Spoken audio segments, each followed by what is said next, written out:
안녕하세요. 장덕화 팀장입니다. 오늘은 거래량과 매물대에 대해서 설명드리겠습니다. 지난번에 이동평균선에 대해서 이제 설명을 다 드렸고요. 그래서 5일, 10일, 20일, 60일, 120일, 240일, 그 다음에 이동평균 크로스 신호, 5일선이 11일선을 돌파하고 상승하면 매수 신호, 하락을 하면 5일선이 11일선을 깨고 하락하면 매도 신호, 파란색이 발생되는 거 설명드렸고요. 여기 톱니바퀴 모양 이걸 누르시면요, 차트 설정 눌러보시면 지표에 거래량, 거래량이라고 있어요. 거래량. 요걸 체크하시고 설정 들어가 보시면 상승 하락 거래량 이렇게 보시고, 상승일 때는 빨간색, 하락일 때는 파란색 표시 납니다. 뒤로 돌아가시고 그럼 밑에 미래에셋증권의 M스톡 어플 밑에 보시면 거래량이라고 해서 이렇게 표시가 될 거예요. 요 거래량 뭐냐면, 요날 여기가 지금 일봉이잖아요. 일봉, 하루하루를 표시한 일봉을 보면 요날에 이걸 막 손을 꾹 눌러 보시면 여기에 거래량이 1300만 주 나오고요. 그다음 여기 꾹 눌러, 여기는 파란색, 여기는 빨간색이잖아요. 그러니까 전날보다도 거래량이 줄어들었으면 파란색이고요. 전날보다 거래량이 늘어났으면 그날은 빨간색 표시예요. 여기 보시면 전날보다도 거래량이 더, 막대 그래프가 더 위로 올라가 있잖아요. 그리고 보시면 요거보다도 더 위로 올라가 있고, 그리고 요 거래량보다는 그 다음 날이 거래량이 적으니까, 여기 보시면 거래량이 뭐 500만 주냐 1000만 주냐, 뒤에 K가 붙은 게 1000을 단위를 의미하는 거예요. 그래서 요거면 5000에다가 뒤에 1000이 더 붙은 거니까 K가 붙었으니까 이제 500만 주, 1000만 주. 그래서 우리가 매매할 때 세력들이 장난을 많이 해요. 그래서 공매도라는 거 있잖아요. 뭐 주식이 없는데도 가짜로 매도도 하기도 하고, 여러 가지 이제 개미들 주식을 털어내기 위해서, 또 가격을 또 높은 고점에서 개미들을 매수하게끔 하기 위해서 여러 가지 이제 뭐 일들을 하는데, 거래량은 속일 수 없어요. 왜냐면 실제로 거래가 매매가 된 거기 때문에 이 거래량은 속일 수 없다. 이걸 기억하시고, 거래량이 왜 중요하냐? 이동평균선상에 이때 보시면 이날 장대 음봉을 키우면서 하락을 했잖아요. 근데 이제 이렇게 하락했는데 만약에 거래량이 별로 없었다, 거래량이 조금밖에 안 생기고선 장대 음봉을 하락했다, 그러면 덜 위험한데, 이것처럼 강하게 하락도 하면서 이때 보시면 시작은 요건데 종가가 이렇게 해서 하이닉스인데, 대형주 SK 하이닉스인데로 종가가 거의 9%가 빠졌잖아요. 시가하고 종가가 꼬리하고는 제외하고, 머리와 꼬리 제외하고 이제 요 몸통만 가지고 따지는데 어쨌든 9%가 빠졌다는 거 엄청 빠진 거예요. 근데 중요한 게 거래량이 동반되면서 하락했다는 게 문제예요. 그러면 일부 세력들은, 세력이든 뭐 기관이든 나간 거예요. 일부는요. 이렇게 매도하고 나간 거예요. 근데 만약에 하락을 하는데, 하락은 뭐 계속 하는데, 여기서는 좀 안 나오지만 하락은 계속해서 만약에 흘러내리는데 거래량이 거의 많이 없다, 이거보다 만약에 더 없다, 그럼 이건 위험하진 않아요. 그러니까 거래량이 동반되면서 하락을 하거나 거래량이 동반되면서 상승하는 것은 어떤 강한 상승의 어떤 의미를 의미하고, 거래량이 동반돼서 하락하는 것은 하락 신호, 하락 시그널이에요.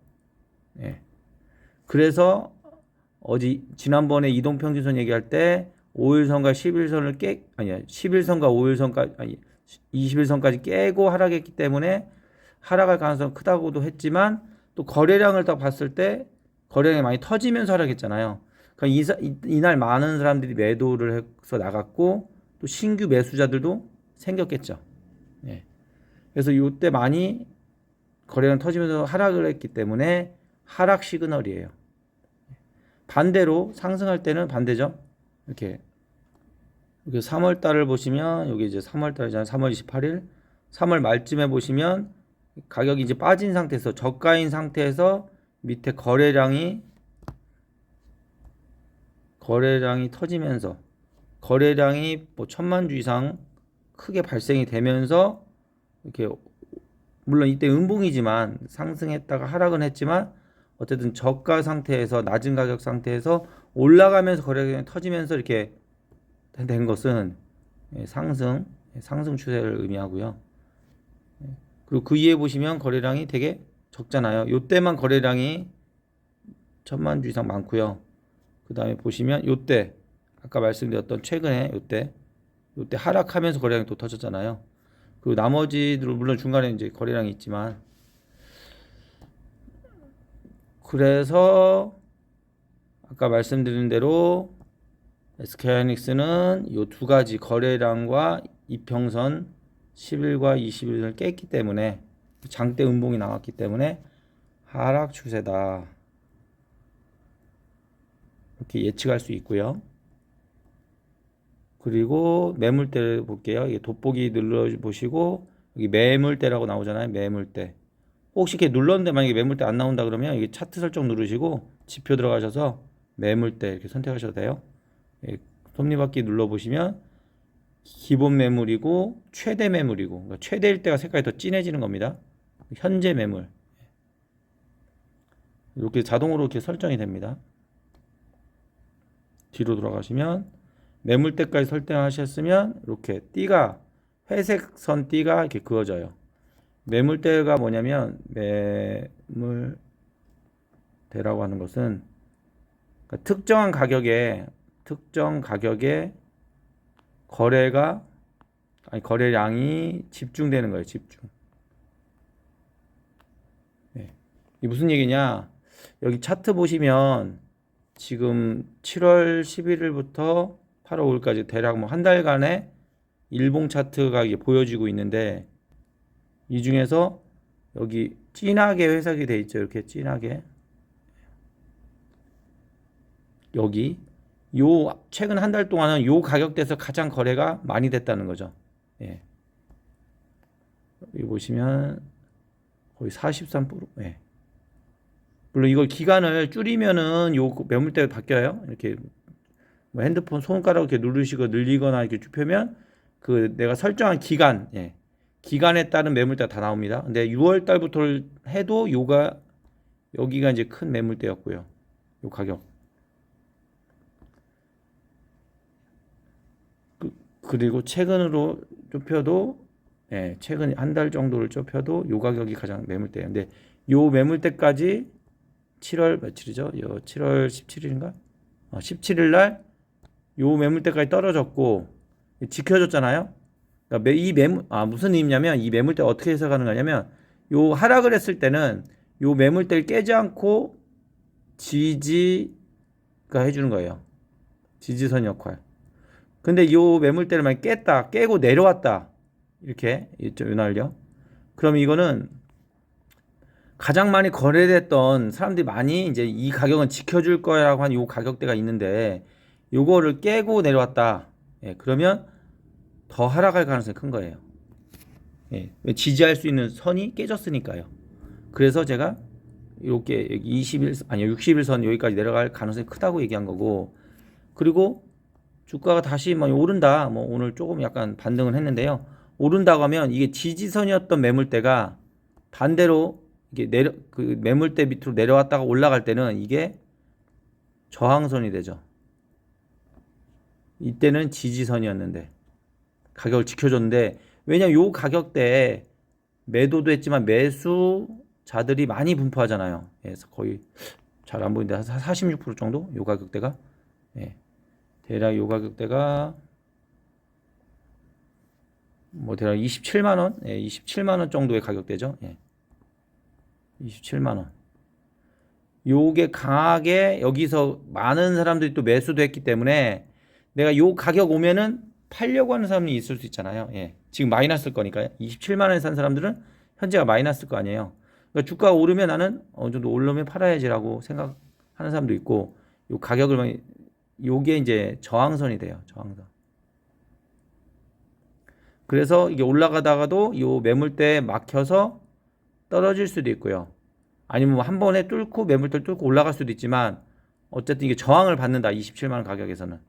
그래서 만약에 내가 요날 매수를 했다, 그러면 짧게 난 수익을 보고 싶다, 그러면 27만 원을 1차 매도 목표가를 잡는 겁니다.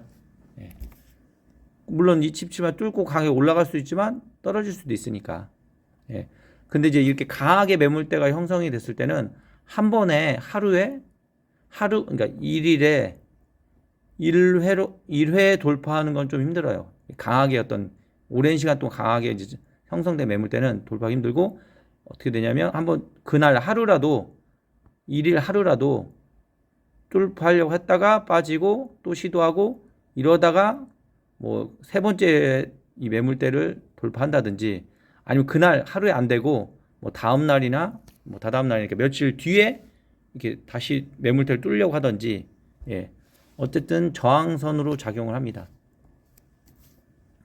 그래서 지난번에 얘기했던 이동평균선과 예, 그 다음에 매물대, 예, 매물대 그리고 거래량 이 가장 기초적인 거예요. 요 세 가지만 가지고도 일단은 차트를 매매하는 걸 연습해 보시고 이게 어느 정도 이제 익숙해졌다 그러면 그 다음 지표를 또 사용하는 방법, 활용하는 방법도 제가 알려드릴게요.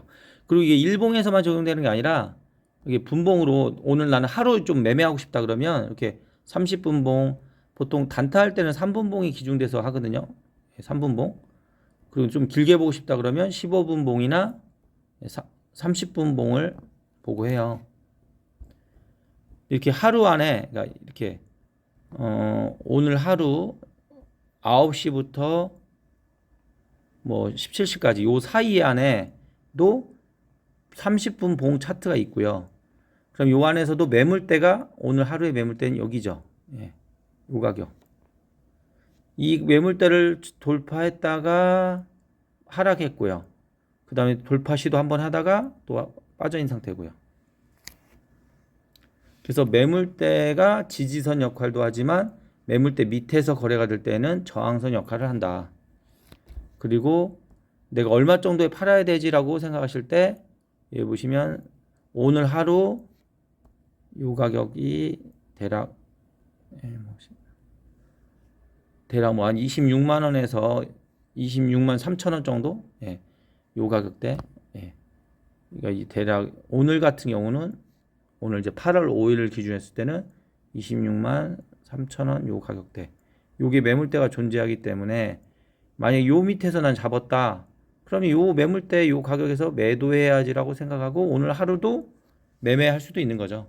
물론 이제 SK 하이닉스라든지 이런 대형주는 변동폭이 크지 않아서 단타의 메리트는 별로 없어요. 왜냐면 하루에도 변동폭이 큰 거 해야지만 먹을 게 많기 때문에. 근데 예를 들어서 이렇게 분봉을 가지고도 매물대를 통해서 내가 매매 연습을 할 수 있는 거고요.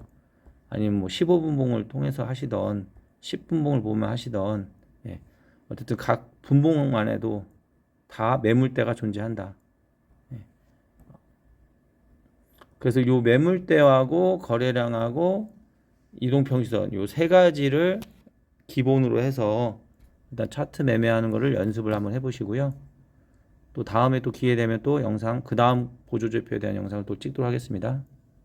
이상 마치겠습니다.